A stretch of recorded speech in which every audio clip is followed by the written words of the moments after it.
Revisiting some of your favourite films from your childhood makes you wonder why you haven't actually been scarred for life.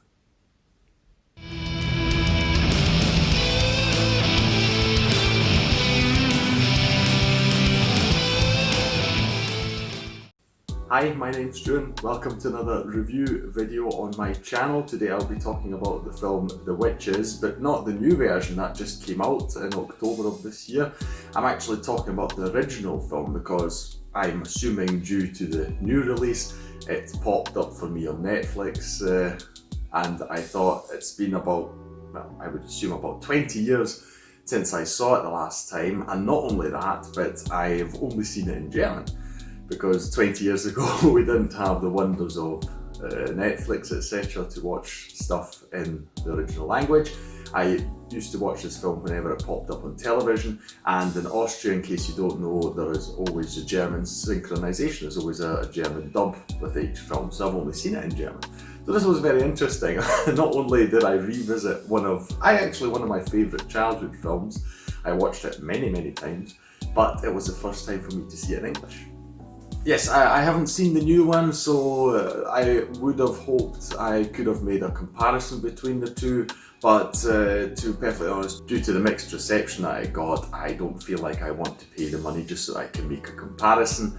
To me it was enough to rewatch the old film, which I still like, just to summarise it there at the start. And also because that seems to be not just my opinion, but many people believe that the old version from the 1990s is still the superior one. Usually I keep my reviews pretty much spoiler free. In this case, the film has also been out for 30 years, but in this case I feel it's necessary to talk about some of the things that happen in the film. So just so you know, here's your spoiler warning. In case you don't want to be spoiled for the film, go and watch it first and then come and see this review afterwards. Just to discuss the story very briefly, you've got a boy called Luke and his grandmother, and they spend, I suppose it's a weekend, I'm not quite sure, they spend some time in a hotel at the English seaside, and this is where the events of the film take place. The events itself being a big gathering of witches for their, seems like an annual meeting, where they discuss their methods of ridding the world of children.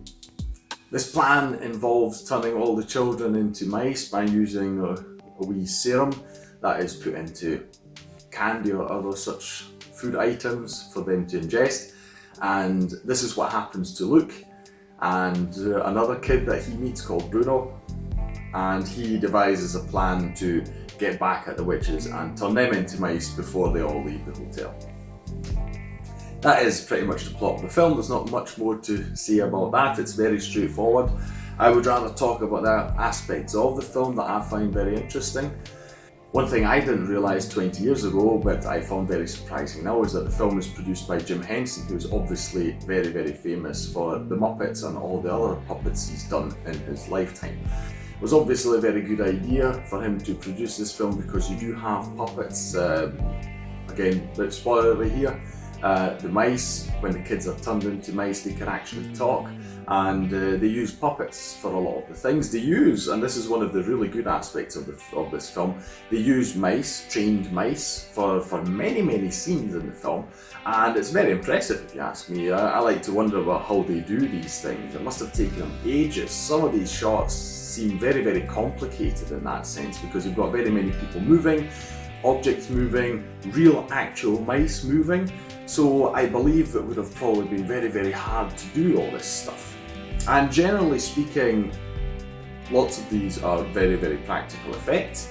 So I would assume, again I haven't seen it, I would assume that the new version probably has a lot of CGI in it, like every film does nowadays. But I feel that the 1990s version shows you that it can be done very well with practical effects. Yes, you have the mice, and when they're talking, quite often you have puppets replacing the actual mice, and yes, you can tell that they're puppets, but I still feel that they were made very lovingly, and so I don't object to them being used in this film. I think it's completely fine. But again, like I say, if you do watch this film, pay attention and really think about the logistics of some of these shots with the mice. Must have been an incredibly hard job to pull off.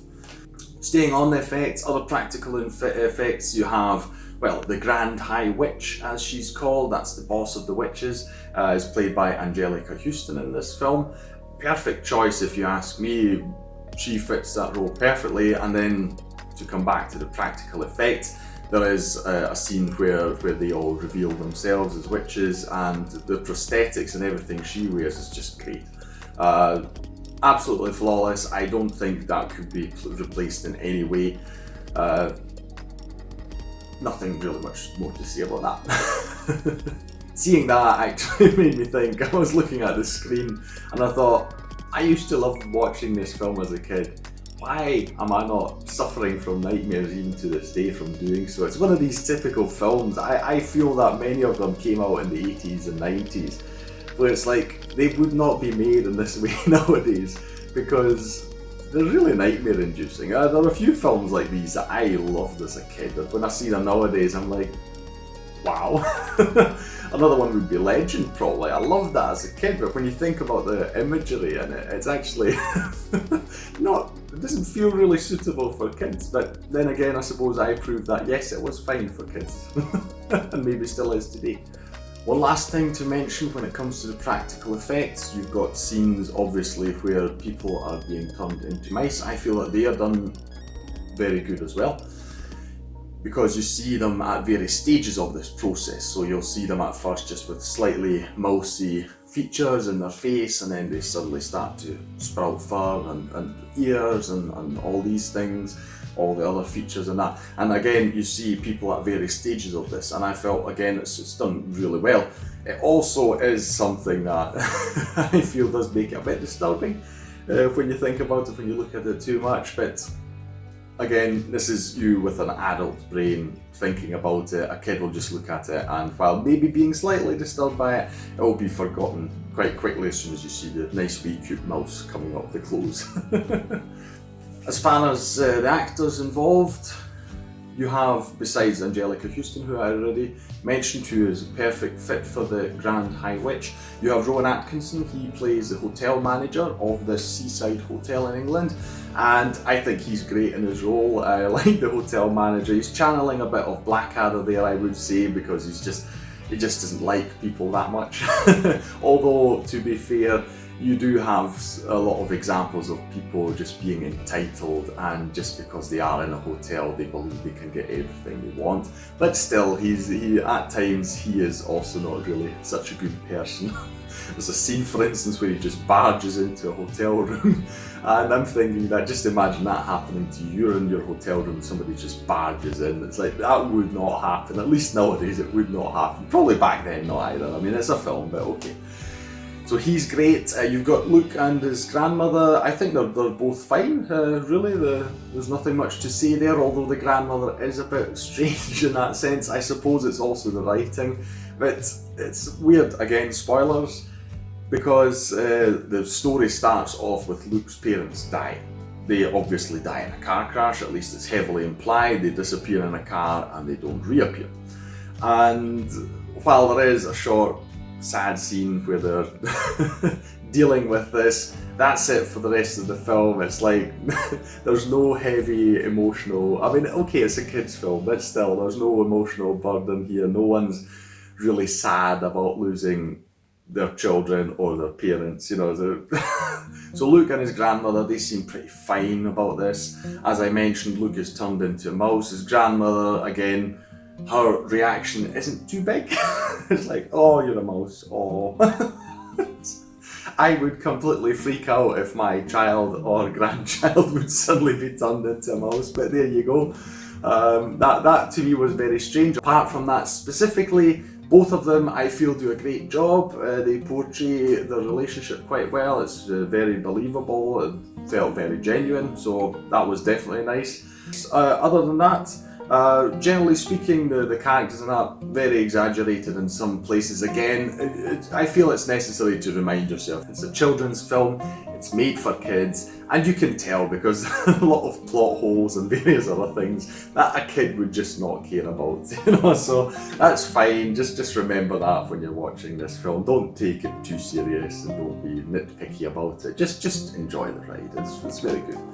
One thing I feel that really stands out is the direction of this film. I already mentioned all the scenes involving mice, but I feel that not only is it the mice and what's being done and shown in the shots that are done very well, but the direction really helps as well. You've got many close-ups, you've got the perspective from the mouse's point of view.